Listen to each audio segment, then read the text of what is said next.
la quotidienne de TCS au Cinémed. Olé, bonjour et bienvenue dans Olé, la quotidienne de TCS au Cinémed, comme le dit la douce voix de Gaëlle. On est en direct sur Twitch, rediffusé tous les matins sur Radio Campus Montpellier. Et puis on est là depuis le quorum, ça nous fait plaisir chaque jour pour débriefer ce qui s'est déroulé hier soir et aujourd'hui donc au Cinémed.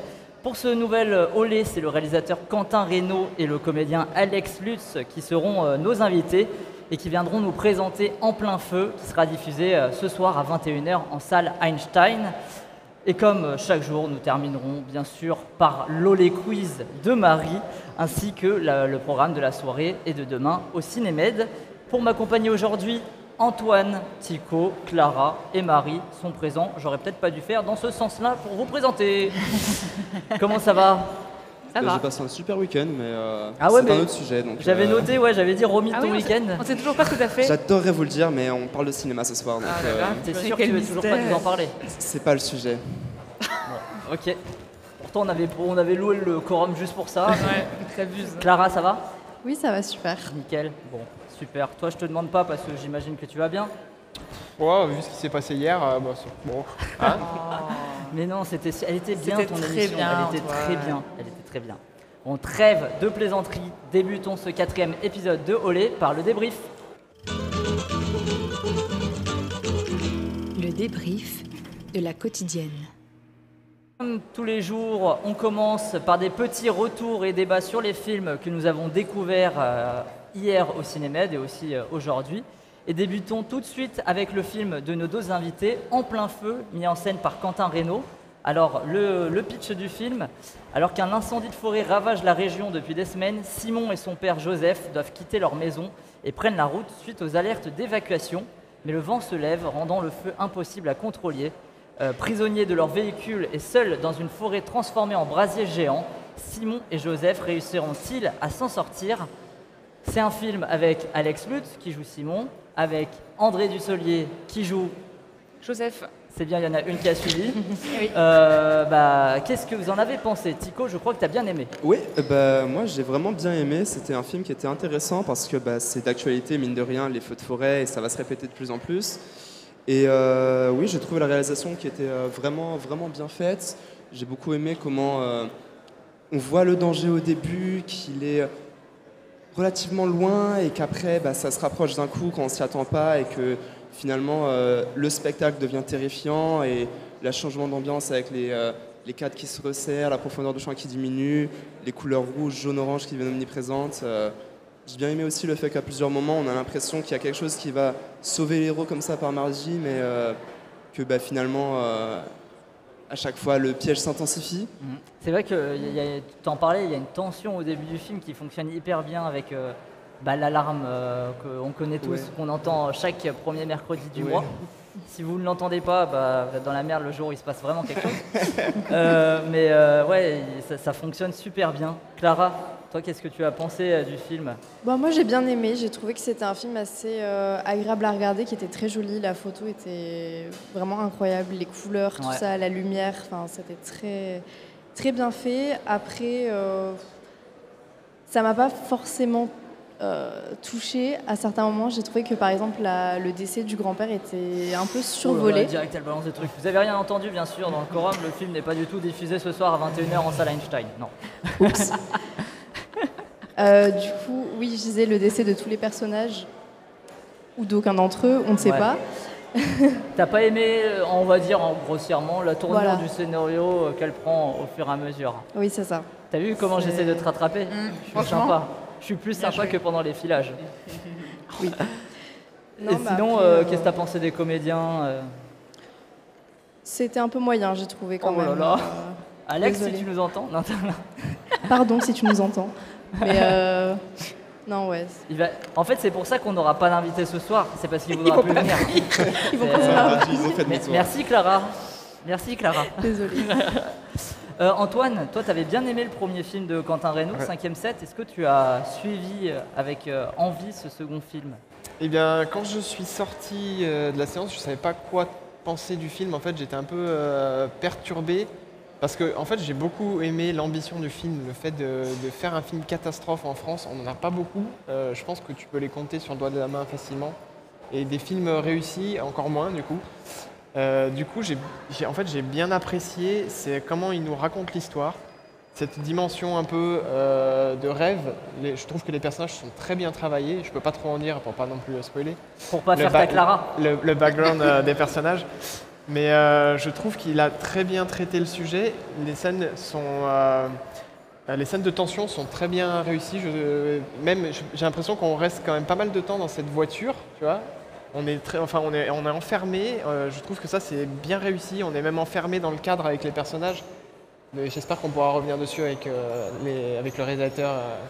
Oui, parce que toi, tu as le droit de rester parce que tu as aimé le film, contrairement à Clara qui me défonce depuis tout à l'heure. Mais, s'il y a un mais, c'est que je perds un peu le but du personnage central au milieu du film. À un moment, il se retrouve un peu seul, on va dire. Et là, je perdais un peu le fil de ce qu'il voulait faire. Je ne savais plus trop où il voulait aller. Et c'est ce qui m'a perturbé, c'est ce qui m'a perdu un peu dans le film. Mais néanmoins, après avoir un peu avalé, digéré le film, je reste sur un très bon feeling. Et je trouve que ce cinéaste reste bien dans ses idées. Je trouve qu'il y a une logique avec 5e 7. Il y a quelque chose. Il respecte il respecte son cinéma, quoi. Et vraiment, il est dedans, quoi. Ouais, moi je suis assez d'accord avec toi. Je suis surpris d'ailleurs par les points de fantastique, sans trop en dire, qui interviennent dans le film. En tout cas, on est à la lisière souvent du fantastique et ça m'a beaucoup plu. Tico, tu voulais rajouter un mot là ? Oui, moi je voulais dire que en fait, c'était assez difficile pour moi de rester dedans. J'ai adoré le film. Mais en fait, j'étais tellement pris dans la tension du feu autour, avec les personnages, cette proximité, j'ai trouvé ça presque insoutenable en fait à regarder, mais dans le bon sens, parce qu'en fait, j'étais tellement pris dedans que j'avais l'impression que j'allais cramer avec eux et c'était très C'était de la immersif pour moi. 4DX, hein. Nous, on était à l'Opéra Berlioz pour le voir. Il y avait de la 4DX, les sièges bougeaient, il y avait des flammes. Ok, bon bah c'est cool si tu as ressenti tout ça. Alors Marie, on t'a pas encore entendu sur En plein feu de Quentin Reynaud, qui je le rappelle est donc diffusé ce soir à 21h en salle Einstein. C'est du harcèlement là. Tu repréviens, c'est ça. Mais les gens ne l'ont pas assez attendu. À la billetterie là-bas, ils nous entendent. N'hésitez pas à 21h en salle Einstein, il y a En plein feu de Quentin Reynaud. Si vous hésitez encore, voilà, je dis ça au passage. Donc Marie. Oui, moi c'est un film qui m'a beaucoup touchée. Qui n'a pas pensé aux récents événements qui s'est passé cet été ? Évidemment que c'est un film qui marque parce que c'est un film qui est ancré dans le réel et dans l'actualité. Et dans l'actualité française. Donc on est forcément touché par ce qu'on voit. En plus, c'est la même région, donc forcément, voilà. Et c'est un film qui m'a surpris de par son mélange des genres. J'ai trouvé ça extrêmement fin, subtilement amené. Ça mélange le film catastrophe, le survival, le thriller. On frôle le fantastique, l'onirique. Parfois, on est dans le mystère total de ce qui advient dans le scénario. Et j'ai trouvé ça hyper agréable de suivre le personnage d'Alex Lutz et d'André Dussolier dans cette aventure, entre guillemets, j'ai envie de dire. En tout cas, c'est presque un voyage initiatique, ce qui se passe dans ce film. Et visuellement, c'est très très beau. En plus, ça accompagne très bien ce voyage-là. Les couleurs orangées, le feu qui enferme les personnages, comme vous disiez, c'est très bien représenté, très bien filmé. Et le duo Alex Lutz, André Dussolier, pour moi, c'est validé. Je trouve qu'ils sont incroyables. Ouais, moi, je suis contrairement à Clara, du coup. Mais c'est pour ça, vous avez compris, en fait, il y a des micros là, c'est ceux qui laissent la place. Non, Tico, il a aimé en vrai. Tico a aimé. Mais moi aussi, je suis d'accord avec toi, le duo fonctionne super bien, on y croit à cette relation. Ah oui, moi j'étais hyper touchée par cette relation. Ouais. Et puis comme tu l'as dit, il y a plein de mystères que le film entoure, donc on va pas trop en dévoiler puisque voilà, il est diffusé ce soir. Mais c'est vrai que ça fonctionne super bien et on est embarqué dans le long métrage. Complètement. Antoine, tu voulais ajouter quelque chose ou je te vois remuer un petit peu? Ah non, j'acquiesçais ce que tu disais, j'étais d'accord avec toi. En tout cas, ouais, c'est rafraîchissant pour le cinéma français. Ah, ça fait du bien au cinéma français, c'est clair. Même les effets spéciaux, tout ça, les effets pratiques. C'est impressionnant. Ça Moi, fonctionne je me super. demandais pendant le film comment ils ont fait niveau décor, parce qu'en fait c'est... Attends, je prends en note, comme ça je poserai Mais la je l'avais question déjà tout à passé l'heure. cette question. Parce qu'en fait, on dirait presque qu'ils étaient cet été-là, ils ont pris les caméras, ils se sont dit let's go, il y a le vrai. feu, on va Clairement, on filmer, dirait quoi. ça. Mais c'est ce qu'ils ont fait, ils ont perdu 250 techniciens, on rend hommage. Quel bâtard. Et aussi la musique. Je voulais mettre un point sur la musique. C'est quelqu'un que j'aime beaucoup. Je dis pas ça parce qu'elle nous suit sur The Cinema Show. Un peu quand même. Delphine Malocena et qui encore collabore donc avec Quentin Reynaud. Elle avait déjà fait la musique de 5e set. Et là encore, la musique fonctionne super bien. On est vraiment, en tout cas, Elle est très belle, ouais. dans une chouette aventure. Voilà, chouette, un mot qui n'a pas Petite été dédicace. dit depuis 94. Petit point fort de la scène des pompiers. Voilà, j'en dis pas plus, mais cette scène. Les répliques des l'ai pompiers, c'était adoré. quand même quelque chose. Vous nous direz si c'était un point fort. En tout cas, je le redis encore une fois ou pas? Oui, non? Il est diffusé où le film? Il est Je sais pas à quelle diffusé heure. ce soir à 21h en salle. Berlioz. Non, Einstein. Et oui, c'est ça le gros Et oui, point c'est le bizarre. twist. Pourquoi Einstein La presse a eu le droit à Berlioz, les gens du peuple à Einstein. La Voilà. populace. Christophe Leparc, si tu nous entends. Les caméras vont être coupées dans 30 secondes là. Là, on est sur un bon rythme. On va ce se faire soir. virer. On va enchaîner tout de suite avec un long métrage qu'il y avait en compétition et que tu as vu toi Marie hier. C'est Lullaby, comme on dit. Géraldine Moi, Laporte a j'ai dit le titre Lullaby. original Cinco Lobitos. Voilà, Ok. si ça peut aider. Et donc c'est un film de Alauda Ruiz de Azua. Tout à fait. Et de quoi ça parle? Est-ce que tu peux nous en parler? Alors, Je crois que c'est ton coup de cœur du cinéma. Pour l'instant, c'est mon coup de cœur, clairement. Je l'ai trouvé incroyable, ce film. Ça parle d'une femme qui vient d'accoucher, donc qui a son bébé et qui, clairement, est un peu perdue dans ce qui lui arrive, qui fait ce qu'on peut appeler un baby blues. Et elle n'est pas très aidée par son mari. Ses parents sont un peu spéciaux. Et donc on suit cette femme dans ce nouveau voyage qu'elle entreprendra dans sa vie, puisque maintenant qu'elle est mère, elle a beaucoup de choses à s'occuper. Et évidemment, comme toute femme dans cette société, elle n'est pas beaucoup aidée en général. Et il va se passer quelque chose qui fait qu'elle va devoir réemménager chez ses parents. Et au fur et à mesure de ce scénario, elle va devoir devenir mère de plusieurs personnes et non plus que de son bébé, sans en dire trop. Et c'est extrêmement touchant à voir. Déjà, la performance de Laia Costa, l'actrice principale, elle est incroyable, ainsi que celle qui joue sa mère, Suzy Sanchez. Pareil, c'est un duo qui marche très très bien. Et alors, qu'est-ce que j'ai pleuré, quoi. C'est hyper vrai, hyper juste, c'est très beau, très bien filmé. Et vraiment, quand on voit ça, on a tout dit, quoi. Enfin, en tant que femme, de voir ça dans un film, c'est des choses qu'on ne voit pas beaucoup au cinéma. Des choses qu'on ne représente pas parce qu'on aime bien le cacher. Et en fait, ça mérite d'être dit, ça mérite d'être expliqué. Et je me suis sentie comprise en regardant ce film, alors que je ne suis pas mère. Et rien que pour ça, chapeau. Rien que pour ça, j'ai envie d'être mère maintenant. Alors ça, non, du coup. Ah, J'avoue non. que non, ça m'a pas du tout envie. Je pensais qu'on allait avoir une breaking news. Non. Tu allais m'apprendre ça. Dommage. Non. On l'aurait fait apprendre à tout le monde en plein cours. Bah ouais. Et à toi, selon toi, est-ce que ça peut gagner l'Antigone d'Or, ce film? Franchement, ça peut. Et c'est dans la shortlist pour représenter l'Espagne aux Oscars. Mais en fait, c'est que des À chaque fois, shortlists. oui. À chaque fois, les films sont dans la shortlist. C'est pour vous dire à quel point le Cinémed, les équipes du Cinémed ont bien fait leur boulot cette année. Ils ont sélectionné que de la qualité. Exactement. Le film, il est rediffusé jeudi à 16h en salle Pasteur. Donc Lullaby. Franchement, si foncez, vous voulez aller le découvrir, c'est là que ça se passera. Marie a adoré. Comme Marie a adoré, on va passer à un film qui, je pense, tu aurais détesté. D'Abdelatif Kechiche et que tu allais voir, Tico, aujourd'hui. C'est lequel? C'était L'Esquive. Du coup, je l'ai vu ce matin à 11h. On peut le dire, Marie l'a esquivé. Allez. Et en vrai, je l'ai vu, j'ai travaillé dessus, mais Ouais. enfin en master, hein, bien sûr. C'était le premier Kechiche que j'ai vu. Je connaissais un peu le personnage, mais j'avais jamais vu de film. Je savais pas trop quoi en penser. C'était pas forcément des films qui m'avaient plus que ça donné envie, mais je me suis dit pourquoi pas, autant me laisser tenter. Et j'ai été surpris parce que je m'attendais pas à un film comme ça en fait, un film si brut, si proche d'une réalité que vivent plein de gens en France et qui est pas assez montré au cinéma, parce que souvent les histoires au cinéma, c'est un peu des personnages qui sont plus bourgeois que populaires, et du coup voir ces jeunes de cité avec leur langage, avec leur habitude et tout, c'est rafraîchissant parce que c'est rare de voir ça comme ça, sous un angle aussi cru, aussi réel, et de voir la complexité en fait de ces personnages-là, du fait qu'ils sont constamment en train de devoir un peu nier leurs émotions, se cacher et exprimer toutes sortes d'émotions, que ce soit tristesse ou amour même, et exprimer ça sous forme de colère, parce que c'est un milieu où leurs émotions sont invisibilisées. Ouais. Et ben voilà, ce petit échappatoire que plusieurs des personnages ont dans le théâtre, c'est assez intéressant, surtout qu'on se dit c'est pas leur milieu de base.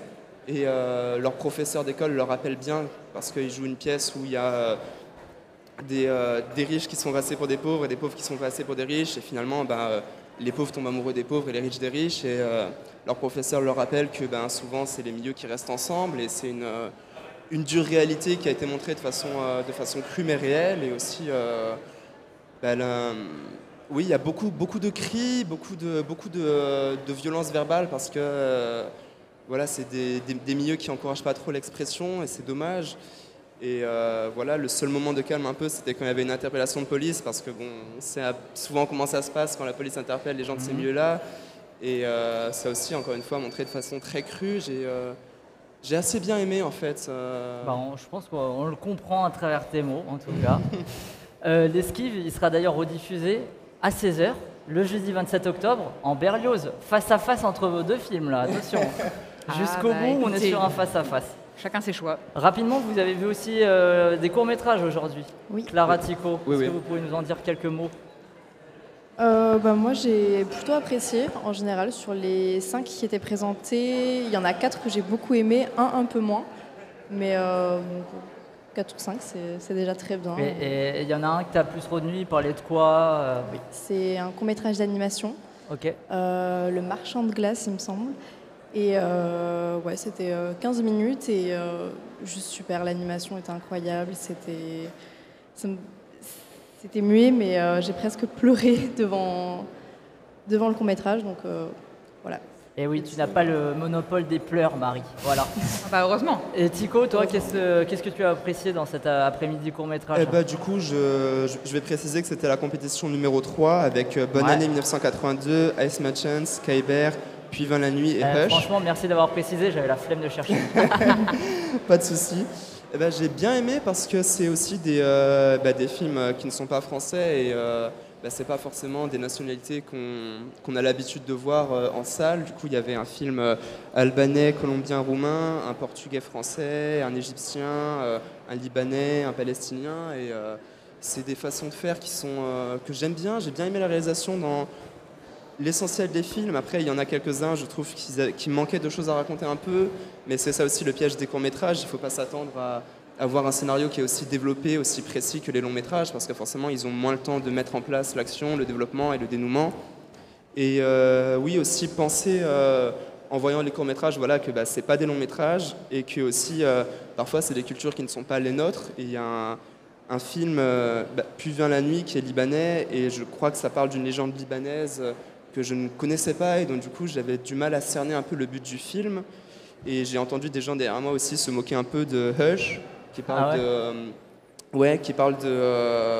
du coup de deux femmes palestiniennes, une qui est enceinte et qui veut découvrir si elle l'est, qu'elle n'ose pas acheter un test de grossesse, qu'elle veut avorter, tout ça. Je ne vais pas trop en dire, mais il faut toujours voir ce film-là avec le regard du pays et de la culture, parce que pour une femme là-bas d'avorter, d'être enceinte, c'est le regard de la société, c'est des critiques, c'est un combat, c'est pas facile, et on ne peut pas voir ce film-là en pensant que c'est la même facilité qu'en France. Et je pense qu'il faut essayer de voir un peu la nationalité et garder en tête que c'est pas forcément la même culture et essayer de se projeter dedans pour mieux apprécier le film. Il faut se rappeler qu'en plus, les courts-métrages, c'est important parce que c'est là où on découvre aussi plein de jeunes talents, de premiers films, de premiers réalisateurs. Marie, tu nous parleras peut-être demain de ta traversée du Simone Bitton Universe, Oui, comme j'aime l'appeler. Voilà, il y a le Marvel Cinematic Grosse Universe découverte, et il y a le hein. Simone Bitton Universe. Oui. Mais je crois qu'on va pouvoir être bientôt prêt parce que pour la suite de l'émission, le débrief du Cinémed, c'est maintenant fini pour ce soir. Je vous propose donc d'accueillir notre duo de guests du jour.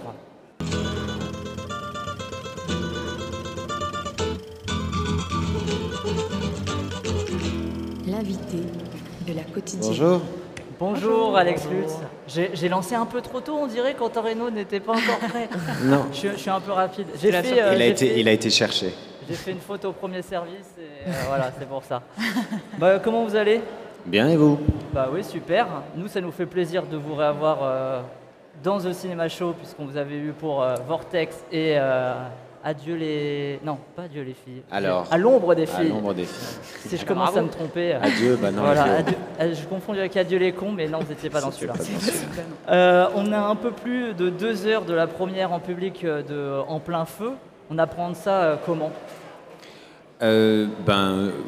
Content surtout de voir un film rencontrer le public, quoi. C'est quand même pour ça qu'on l'ait fait, donc c'est très joyeux et voilà, on l'a présenté à Londres la semaine dernière. Ça, ouais. Mais moi qui ai un anglais de 4e B, je n'ai pas pu vraiment échanger, en tout cas pas à la hauteur avec le public. Là, je suis très content de rencontrer le public français, ouais, bien sûr. Et vous, Quentin Reynaud, bonjour. Bonjour. On apprend comment donc cette première française dans quelques heures au Cinémed? Oui, on l'attend. On l'appréhende comment? On l'appréhende bien, enfin avec de l'anxiété, comme il faut, mais un peu d'impatience aussi. C'est toujours de longs projets et de pouvoir enfin le montrer à des salles et à du public, c'est quelque chose de gratifiant.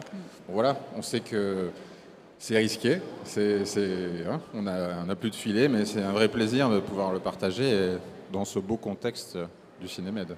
Bon, en tout cas, nous, on a recommandé le film avec passion. Alors, on espère qu'il y aura beaucoup de monde qui va venir. En plein feu, c'est donc votre second film en solo pour vous, Quentin Reynaud, et c'est le second encore avec Alex Lutz. C'était logique pour vous de vous retrouver sur ce second long métrage? Bah oui, me concernant, c'était logique. Enfin, oui, il y a quelque chose de la continuité du travail entre 5e set et En plein feu.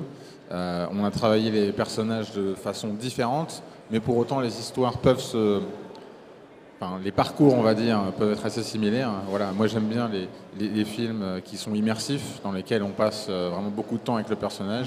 Et c'est vrai qu'ils ont ça en commun. Et à la sortie de 5e set, c'était assez évident pour moi que Alex tournerait dans mon prochain s'il le voulait, bien sûr. Et il l'a souhaité. Il y a aussi un autre point commun, j'ai remarqué, c'est la couleur orange finalement qui revient beaucoup. Dans Terre battue, il y a l'orange de la terre battue et là il y a ces flammes. C'est assez drôle d'avoir cet écho. Est-ce que vous pouvez nous raconter un petit peu la genèse du projet? La genèse du projet, c'est en fait mettre en parallèle deux parcours d'histoire, enfin, il y a l'histoire qui est le fond de l'histoire, qui est cette ambiance étouffante, ces incendies, ces feux de forêt, donc il y a le contexte, et à l'intérieur de cet espace anxiogène, de parler d'une histoire intimiste, de parler donc de l'histoire de Joseph et de Simon, qu'est-ce qui se passe dans leur vie, comment ils vont résoudre des situations, des problèmes qu'ils ont parfois cachés, qu'ils ont dans leur passé respectif, par rapport à leurs enfants, par rapport à l'histoire de famille, donc c'est difficile d'en parler. Voilà, c'est parler de comment les deux histoires peuvent se rejoindre, l'incendie et une histoire beaucoup plus intimiste à l'intérieur de l'habitacle du véhicule. Voilà. Mais d'ailleurs, on apprend tout au long du film à connaître Simon et à rentrer dans ses mystères. Comment on joue ce type de personnage qui doit essayer de faire conserver une part de mystère comme ça? Mais parce que c'est le non-dit est elle va tenir cette table. J'ai une grande question. Oui, pour l'instant, ça s'est bien passé. Si vous voulez, on peut tous s'appuyer dessus, mais elle va se renverser. On est une équipe au cas où, hein, d'accord. Non,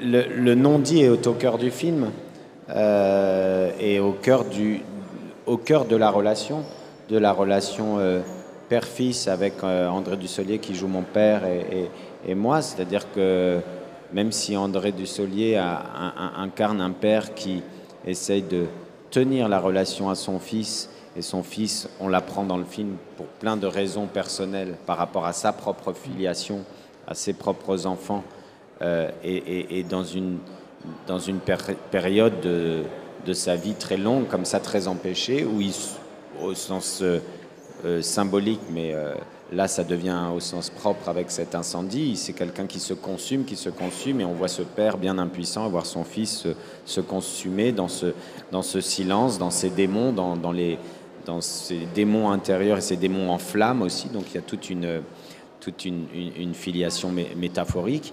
Et la difficulté de se dire et d'exprimer. Ce que j'aimais bien, c'est que dans le film, il n'y a pas non plus la grande scène du 3 où à un moment donné, on se prend sur l'épaule en se disant mais au fait, j'ai toujours voulu te dire que, et moi, au fait, j'ai jamais réussi à te dire que, ah d'accord, on s'est dit que. C'est plus subtil que ça. Et pour autant, il y a cet univers extrêmement hostile qui, par la force des choses, les rattache davantage et ils arrivent quand même à se tenir la main jusqu'au bout. Et puis le feu qui est aussi un lieu de passage pour moi. Est-ce que je vais passer ce feu côté, ou est-ce que je vais me laisser consumer? C'est toute la symbolique du film et c'est en ça que je l'ai trouvé très beau. C'est-à-dire qu'au-delà d'un film qui emprunte à tous les codes du film catastrophe et du film de genre, et je trouve que c'est sublimement réussi à l'image, au suspense et à la sensation qu'on a en tant que spectateur. On assiste à cet immense incendie dans lequel on est piégé de manière très impuissante, mais il y a quand même tout ça en dessous, le drame psychologique qui était un bonheur à jouer, quoi. Parlons de ce feu d'ailleurs, j'imagine qu'il y a eu un travail assez fou. Ça doit mixer donc des réelles flammes et aussi des effets spéciaux. Comment ça s'est passé ce travail? Oui, il y a eu un mélange flammes et effets spéciaux. On avait 2 décors principaux, décors réels, donc dans la forêt, dans le sud Gironde, nord des Landes, dans laquelle il n'y avait évidemment pas de feu, mais sur laquelle on a géré quand même les éléments qui étaient donc le vent, la fumée et les cendres. Donc il y avait vraiment une organisation du tournage très minutieuse, parce qu'on avait en réalité des fenêtres d'ouverture assez restreintes. Et après, pour ce qui était gestion réelle du feu, on a recréé à Angoulême, dans les studios dans lesquels Wes Anderson a tourné The French Dispatch, on a recréé 70 mètres d'une route complète, donc de la portion de route dans laquelle on tournait, pour pouvoir gérer à 100% les fumées, degrés de fumée, opacité, lumière et feu donc réel qu'on pouvait utiliser, et on était suivi par les équipes de pompiers là pour le coup, même si on était à l'intérieur des studios. Et en plus de ça, il y a eu sur les grosses scènes évidemment un peu de VFX. Mais il n'y a pas tant de VFX que ça. C'est essentiellement un film sur la peur, sur l'attente. Le feu, il met du temps à arriver. En fait, ça marche très bien ça d'ailleurs. Voilà, la progression, parfois on a un peu perdu, on est un peu déçu dans ce genre de film, et là c'est vrai qu'il y a cette tension qui arrive, ça fonctionne très bien. C'était l'idée que les moyens qu'on avait par rapport à l'ambition soient parfaitement en adéquation, c'est-à-dire que voilà, on voulait que ça monte lentement et que le moment où on allait avoir vraiment le feu qui arrivait au dernier moment, qu'on ait le pack shot, qu'on ait le plan qui fasse que voilà. Mais avant, on est très délicat et on essaie de jouer avec très peu de choses, juste le sentiment que ça monte, mais sans que ce soit vu. Alex, on vous voit rarement dans du cinéma plus action. Est-ce qu'il y a eu un travail supplémentaire pour les séquences un peu plus physiques? Pour celui-là, c'était tout de même nettement moins physique que ce que j'aurais pu rencontrer, de ce que j'ai pu rencontrer dans 5e set. Oui. Et donc, non, pas tellement. Il y avait un travail à être physiquement dans le bon timing, justement, dans l'évolution de cette chaleur qui augmente, de cette suffocation qui monte dans ces moments où ça devient presque un délirium, tellement vous voyez plus rien, tellement il n'y a plus de réalité horizontale, verticale, vous avez plus de temps, plus d'espace. Donc pour se figurer ça, c'était important d'être le plus juste, mais j'étais tout le temps guidé par Quentin, évidemment, donc ça allait. Et puis Quentin a l'élégance de filmer dans un...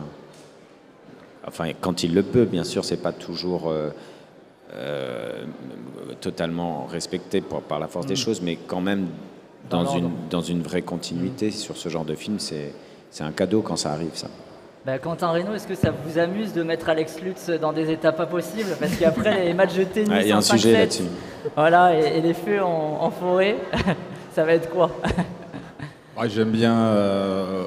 il est très bon dans les états pas possibles, Alex. Non, j'adore travailler avec lui, ouais. C'est quelqu'un... c'est quelqu'un dont on connaît l'investissement à travers ses spectacles. Déjà, on sait que... Voilà, et il a sa carrière qui parle pour lui. Donc moi, quand je travaille avec Alex, je sais qu'il Et il va y avoir derrière un investissement total. Voilà. Et pour un réalisateur, c'est extrêmement précieux. Voilà, qu'il y ait avoir une remise en cause, qu'il y ait avoir un travail profond, qu'il y ait avoir des questionnements. Et voilà. Et puis au-delà du fait que maintenant on commence à se connaître très bien et qu'on arrive à discuter avec peu de choses. Peu de mots, Voilà, peu de mots. On peut se dire les choses assez frontalement sans qu'il y ait d'ego, sans qu'il y ait de problème à ce qu'on se le dise. Ça marche pas là, non, ça marche pas, il faut faire autre chose. Donc on gagne du temps. Voilà, on gagne du temps et pour le bien du projet. C'est ça qui est particulièrement intéressant. Ouais, parce que Alex, vous êtes aussi metteur en scène. Est-ce que c'est difficile de s'effacer quand on est aussi réalisateur par rapport à un autre réalisateur ou vous le faites Non, si vous n'avez pas un branque, ça va très bien. C'est si la personne est... Si vous constatez une escroquerie dans la marchandise, là c'est difficile. Dans la mesure où vous faites le même métier, si vous voyez que la personne... n'assure pas bien, là ça peut être difficile, mais sinon non, je veux dire, au contraire, quand vous avez un réalisateur qui sait ce qu'il veut, qui tient son univers, qui techniquement sait ce qu'il veut mettre en œuvre et comment il veut le mettre en œuvre, là c'est génial, parce que moi j'ai plus qu'à faire mon travail d'acteur, de remettre les clés de la voiture, et puis donc au contraire, non, voilà, j'espère que c'est pas empêchant à l'inverse, mais je crois pas. Vous en parliez du film Catastrophe et aussi de ce mélange des genres. Je voulais savoir, Quentin Reynaud, est-ce que c'était, par exemple, la lisière du fantastique, est-ce que c'était quelque chose qui était prévu déjà dès les premières versions du script ? Ouais. Oui, il y a quelque chose comme ça qui on est dans le film de genre, mais on démarre sur quelque chose d'assez réaliste. C'est un feu de forêt et on doit évacuer. Voilà. Mais il y a quelque chose dans le territoire sur lequel se passe le film, les Landes, à Gironde, quelque chose de la mythologie gasconne qui est assez puissante. Et c'est quelque chose qui m'intéresse énormément. Oui, parce que vous êtes de Bordeaux, c'est ça ? Oui, voilà. Et j'ai vécu dans les Landes. Ma grand-mère avait une maison dans les Landes, donc je connais bien ce territoire. Et c'est vrai qu'il y a quelque chose comme ça de assez étonnant dans Alex en parlait, dans cette forêt qui a été créée comme ça de toutes pièces, qui est toute récente, la forêt des Landes, avec cette verticalité des pins qui arrive tout d'un coup sur cette horizontalité de la plage et une culture, des chants, le folklore gascon qui est quelque chose d'assez puissant. Et ouais, c'était là dès le début, je voulais que le film, à un moment donné, glisse vers quelque chose de différent. Et voilà, on le voit par exemple avec les échassiers, dans le film, différent. Voilà, il y a quelque chose d'assez fascinant et j'aime bien quand on rentre dans un film par un côté, par un genre, et que tout d'un coup, on se laisse guider, mais qu'au final, on n'arrive pas tout à fait à l'endroit auquel on pensait. Voilà, j'essaie de tordre un petit peu le genre et de faire réfléchir un peu tout le monde et dire, ah ouais, voilà, je prends le spectateur et j'essaie de l'emmener ailleurs, quoi. Voilà. Et il y avait des influences que vous aviez pour ce film-là. Moi, j'ai pas mal pensé à Jerry de Gus Van Sant ou même Phénomène de Shyamalan, que c'est un film que j'aime. Hein. Je le dis pas en mode négatif parce qu'il y a beaucoup de gens qui détestent Phénomène. Mais... Ouais. Alors, c'est intéressant parce on parle de beaucoup de films, beaucoup de genres, et c'est marrant parce que alors c'est jamais vraiment les mêmes, mais pour autant ils participent tous d'une certaine odeur, d'une certaine couleur, quoi. Donc ces films-là dont vous parlez, ça fait partie un peu du background aussi de ce genre de choses, même si je navigue un petit peu au milieu de tout ça. En termes d'atmosphère, on va dire celui que je citerai, mais sans que ce soit une référence du tout, c'est Jeff Nichols, peut-être. Ouais. Par rapport juste à une sorte d'atmosphère générale et que les décors de Louisiane ressemblent beaucoup à nos décors dans le sud-ouest. Donc je dirais que c'est par rapport à lui. Là, il y a pas plus tard qu'il y a 20 minutes, on m'a parlé de Gravity. Alors je dis, Gravity, c'est pas tout à fait, mais par rapport à la fin du film, par rapport à la gestion. Donc même le film, il navigue au milieu de toutes ces références. Mais donc, au niveau de l'esthétique, je dirais que je serais du côté de Jeff Nichols. Voilà, sans doute donc, quelque chose comme ça. Alex Lutz, c'est le Michael Shannon français. Ou Michael Shannon, c'est le Alex Lutz américain. Oui, plutôt. Voilà. On va le dire comme ça, plutôt. Le film n'a toujours pas de date de sortie en France Ici, on s'en rapproche quasiment. Ce sera dans les 10 premiers jours de mars. On est entre le 1er et 8 mars. Voilà, donc on est tout début mars, quoi. Voilà. Ça va se décider cette semaine, mais on est vraiment tout début mars. Et alors, vous allez remettre Alex Lutz donc dans une nouvelle situation bientôt. Il y aura un nouveau projet ensemble.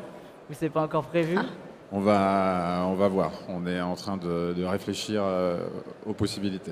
Moi, je veux vous revoir jouer au tennis et faire la suite des matchs dans le 5e set. Hein. Ce sera 6e set. Ça, par contre, c'est le projet à venir, mais dans 7-8 ans. Voilà. Comme on a tendance au tennis à vouloir plutôt à accélérer le jeu, maintenant, il n'y aura pas de 6e set. Hein. Si, on va le faire. On va réussir.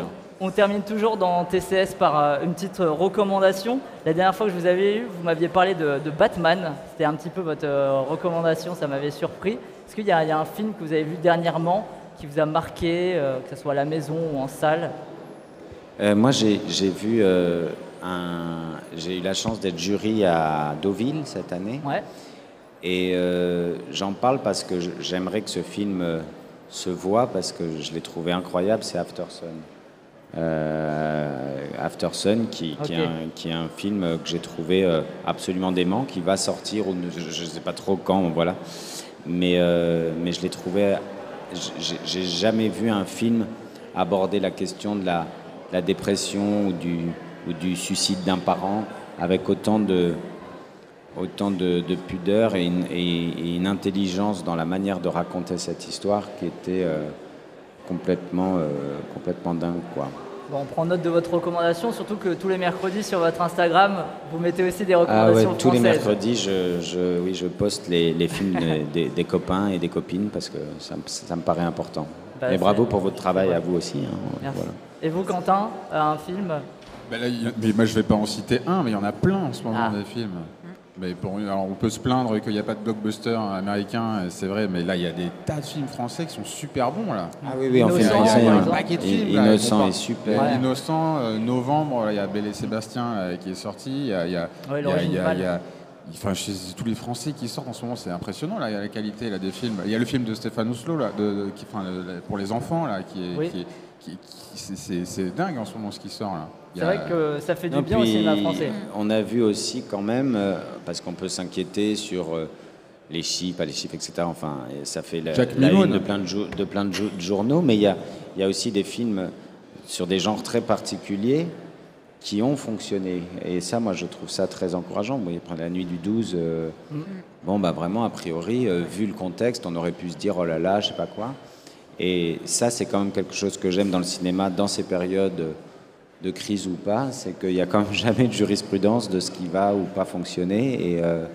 Et là, il y a eu plein de trucs a priori très audacieux qui marchent et qui portent le marché, donc c'est cool. Mais qu'est-ce qui fait que les gens, selon vous, ne reviennent pas forcément en salle, plus comme avant? Moi, je crois qu'il faut événementialiser la salle, mais ça, c'est moi Faudrait quoi? Événementialiser peut-être davantage la salle, c'est-à-dire que ce que nous, on a, c'est une crise qui ressemble beaucoup à ce qu'on a pu connaître, nous, au théâtre, dans les années 90, où des nouveaux métiers se sont un peu créés, qui étaient la médiation culturelle, le travail avec les publics. Alors, il y a eu tout, et il y a eu le pire et le meilleur là-dedans, mais il y a eu un vrai travail avec le public, de lien au public, de repérer le public, de repérer les goûts des uns et des autres, de créer des espèces de groupes, même dans les systèmes d'abonnement par rapport aux salles de spectacle. Il y avait tout un travail comme ça sur le lien au public qui était très fort. Et je ne dis pas que c'est manquant, mais je pense qu'il y a un champ énorme des possibles par rapport à ça. Ce genre de festival ou d'autres, parfois plus modestes, vont dans ce sens-là. Le travail que vous faites avec votre émission, repérer les aficionados, en fait. Je crois que c'est aussi important de repérer les vrais fans de la salle, pour qui la salle a encore beaucoup de sens, quels que soient les objets qu'on va regarder, et travailler avec tout ça, parce que tout ça, ça constitue quand même une armée importante de gens qu'on peut mobiliser pour dire, allez, aidez-nous à ce que ça gonfle, à ce que ça vive. Ça, moi, j'y crois. L'industrie du disque a connu aussi une crise terrible avec Internet, par le biais des petits labels, par le biais des concerts, par le biais de plein d'événements. Et elle est revenue en force très fort, avec d'autres chiffres, d'autres manières de produire, mais ça ne s'est pas détruit. Bon, en tout cas, on espère qu'en plein feu suivra toute cette vague. Nous, on a adoré. C'est vraiment dans le cinéma français qu'on aime voir en ce moment, et c'est vrai qu'il y a beaucoup de qualité en ce moment. On est assez surpris, on est content, parce qu'on dit toujours les Américains. Bah ouais, on y arrive, on n'est pas moins bien. Hein. Voilà. Donc le film est diffusé ce soir à 21h en salle Einstein. Il sortira donc début mars 2023. Merci beaucoup Merci à Alex vous. Lutz et Quentin Reynaud Merci à d'être vous. passés sur le plateau. Et on enchaîne tout de suite avec l'Olé Quiz. Olé Quiz, le quiz de la quotidienne. Et on est de retour dans Olé, la quotidienne du Cinémed, de The Cinema Show au Cinémed. Donc, Marie, ton quiz. Il y Bonsoir. aura une question sur Alex Lutz. Il y en aura peut-être plusieurs même. On ne sait pas. On ne sait pas ce que la vie nous réserve finalement.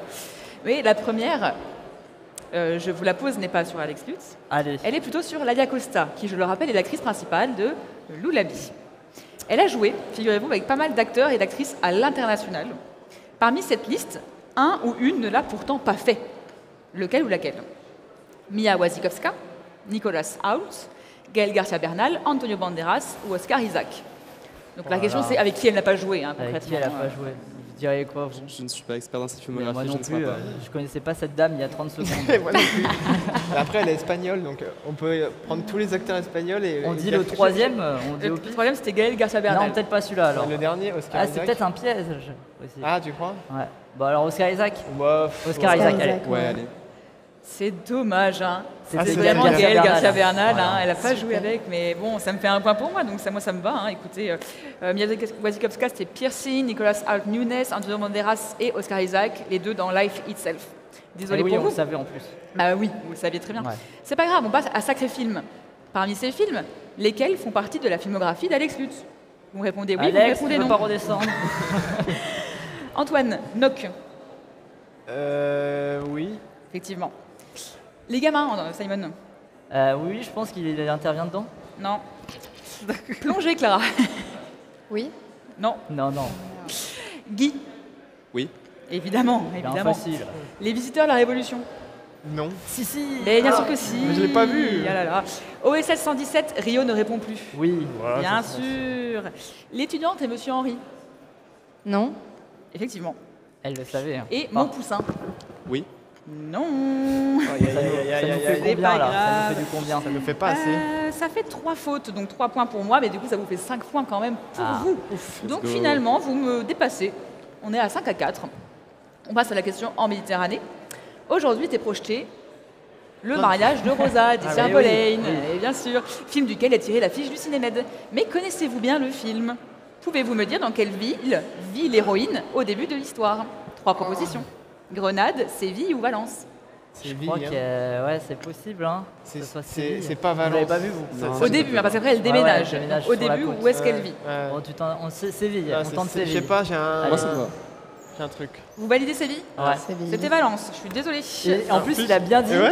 Ouais, c'est surtout pas Valence. Mais non, c'est pas Valence, elle va jamais à Valence TGV. Alors, on est à égalité pour ce duel time, donc je vais être sympa. Je vais Ok. vous donner la question facile. Ok. Question. Combien de films Quentin Reynaud et Alex Lutz ont-ils tourné ensemble? 1, 2, 3 ou 4?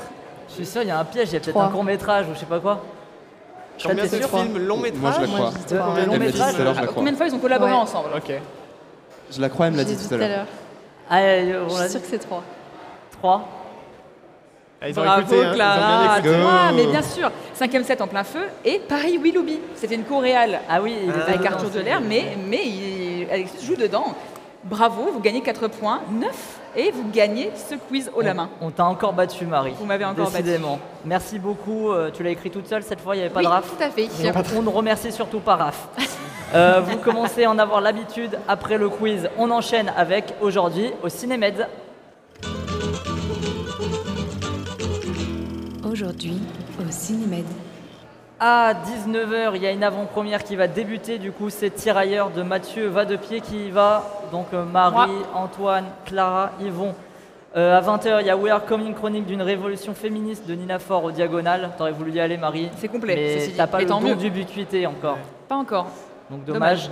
Et puis je vous rappelle qu'il y a En plein feu, en Einstein à 21h, je vais le dire toute la soirée. Voilà, allez le voir. Demain, il y a des films qui vous intéressent, que vous avez envie d'aller voir. Antoine, file-moi ton programme. Moi, déjà, ce soir, je vais voir Delta. Ah oui, à j'ai pas 21h. cité le seul film que tu allais voir. Alors moi, je dis que j'allais le voir, mais certainement pas finalement. Donc Delta, ok. Et demain Moi, je vais voir Spike 1 et 2. C'est de Ah l'animation. Ça a l'air Ok. très mignon. Ouais. Voilà. Je sais pas pourquoi, dans mon intonation de voix, on dirait que je t'ai jugé, mais Oui, désolé. oui, C'était complètement. vraiment Mais pas c'est du grave, c'est pas jugement, grave, cette je le prends très bien. Oui.